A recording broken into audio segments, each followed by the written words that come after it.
What is up, Persona users? FedoraBoy here to bring you a figure review of a figure that's like, what, 8 years old? Dang. Regardless, we're here today to take a look at the Figma Makoto Yuki, otherwise known as the protagonist of the hit game Persona 3 and its many re-releases and spin-offs. Now, what is Persona 3? Well, I gave a basic rundown of the Persona series way back in my Persona 5 figure review, which is very old and very bad. I mean, seriously, I didn't even do a posability segment. What was I thinking? You should still watch it though. Anyways, to give the TLDR, Persona 3 is the 4th game, technically, in the Persona series. And like all Persona games, you don't need to know anything about any of those other ones to understand what's going on, as each game is not connected to each other. And of course, there's the plethora of spin-offs and re-releases for these games, from your Persona 5 Royal to the most recent Persona 3 Reload. I'm noticing a real nice pattern of the R-themed re-releases. I mean, what's next? An R-themed re-release of Persona 4? Oh. Okay. Regardless of all that, Persona 3 was what people probably consider their first experience with the series, since I never hear anything about Personas 1 and 2. Like seriously, name me one character from those games. I'm genuinely curious. But enough about that. We're here for one reason, and that reason is this blue-haired anime boy. So the protagonist, otherwise known by his canon name, Makoto Yuki. Now Makoto here, wait, no, guys, not that Makoto. There we go. Now Makoto here is decked out in his Gekko-Con high school uniform. Before the glamorous times of the Persona 5 Phantom Thief outfits, the characters of Persona 3 and 4 didn't change outfits when they went into the metaverse. None of that concealing your identity business here. Now, since in Persona 3 all the metaverse exploration happens during a time known as the Dark Hour, normal people can't technically see it, or if they do see it, they don't remember it, because they aren't cool enough to have a persona. Normies, am I right? But anyway, that's why there's no fancy outfit changes here. Nope, you rock with what you got. And what he got is a simple school uniform. It's not exactly black, more like a dark navy blue, with pants and shoes to match. The jacket is also flared at the bottom, assumingly to give it more of a dynamic look, while also getting out of the way for the posability, not yet. There's also this nicely sculpted thing around his neck. Not gonna lie, I don't know what this is. I'm guessing headphones for music, since I'm pretty sure that small silver capsule thing is a tiny little music player. Somehow. Of course, let me know if I'm wrong. I've only played Persona 3 once, so I'm basically an expert. And finally, that long blue emo hair really nails home just how edgy this guy is. And oh boy, is he, and this game, edgy. So, he looks great, a spitting image of his game artwork, but how does he feel? Great. I mean, come on, it's Figma. Of course he feels great. Nothing is too tight or too loose. It's basically perfect. Well, if everything is as it should be, then I guess it's time for the posability. Now, if you've been here before, you know all about the Figma posability. It's basically all the same as what I had reviewed previously, with most similarities drawing from the Persona 5 cast. Of course, we have a ball joint at the head and base of the neck. The base of the neck is very limited because of the collar and tie. Can look up that far and down that far. Shoulder ball joints, 360 action, and moves out that far. Elbow bend, elbow swivel, wrist swivel, up and down, rotate the peg, side to side. Chest ball joint, waist ball joint, and those two joints working together allows for an arcing back and a crunch. The crotch piece is a softer material, allowing the legs to move forward that far, back that far, and out that far. Be careful though, as moving it too far could damage the crotch part. Also, due to the way his legs are sculpted, if you move the leg far enough forward, there's potential that it could get caught in the seam here.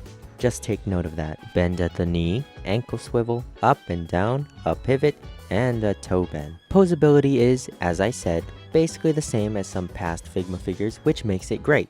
However, what makes this figure actually stand out better than those other guys is this simple thing they did with the ankle pivot. They actually have it be a separate piece from the main foot to let it bend much more efficiently and effectively. That's a big plus for this figure and fixes one of the main issues I have when it comes to Figma. So now that we've established this is the best Figma figure I own so far, let's now look at the accessories. Now we have some pretty standard accessories here, and it's all what you'd expect this character to have. Starting with his hands, we have his closed fists, open hands, grabby hands, a right pointing hand, and a right trigger finger hand. Small little issue with the left open hand.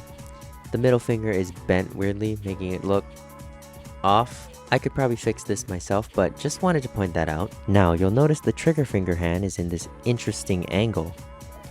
Well, as we know in Persona, one must go through the task of summoning said persona. Now in Persona 5, they were tied to the masks, and ripping off the mask from their face is what summoned their personas. A little violent since they're essentially tearing the mask off their face, but nothing, and I mean nothing, comes even close to the summoning method of Persona 3. That being shooting themselves in the head. I mean, you saw it on the box and in the little stop motion intro I did. When I said this game had edge to it, I was not messing around. So of course you can recreate the summoning pose with that hand and this here evoker, which is what they call the summoning gun. How they figure this out and why is beyond me, and I don't think the game goes into how that works. Leave a comment telling me how and why this works. Regardless, this is about the only pose you can do with the evoker since the sculpt of the hand is at that angle, and you wouldn't get any other types of gun shooting poses.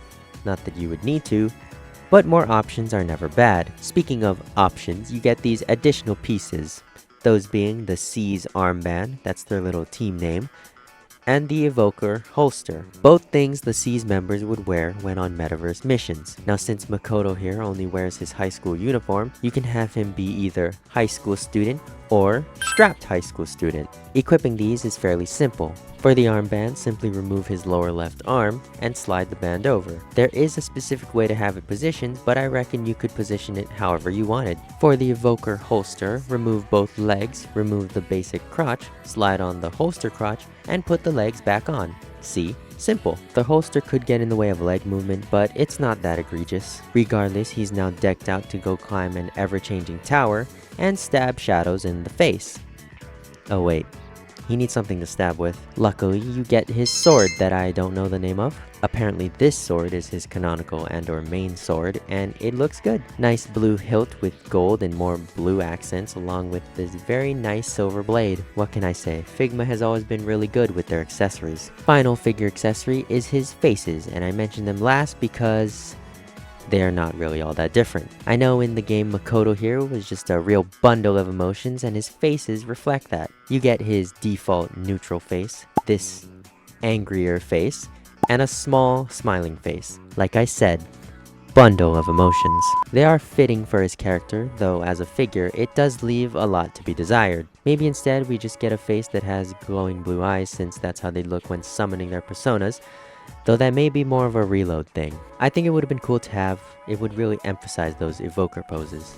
And the final accessories are the included figure stand and the accessory bag. Two things all of these high-end type figures should have. Overall, this is a great figure despite it being an older one. I know Figma has done as many re-releases of this figure as Atlas has done re-releases of Persona 3.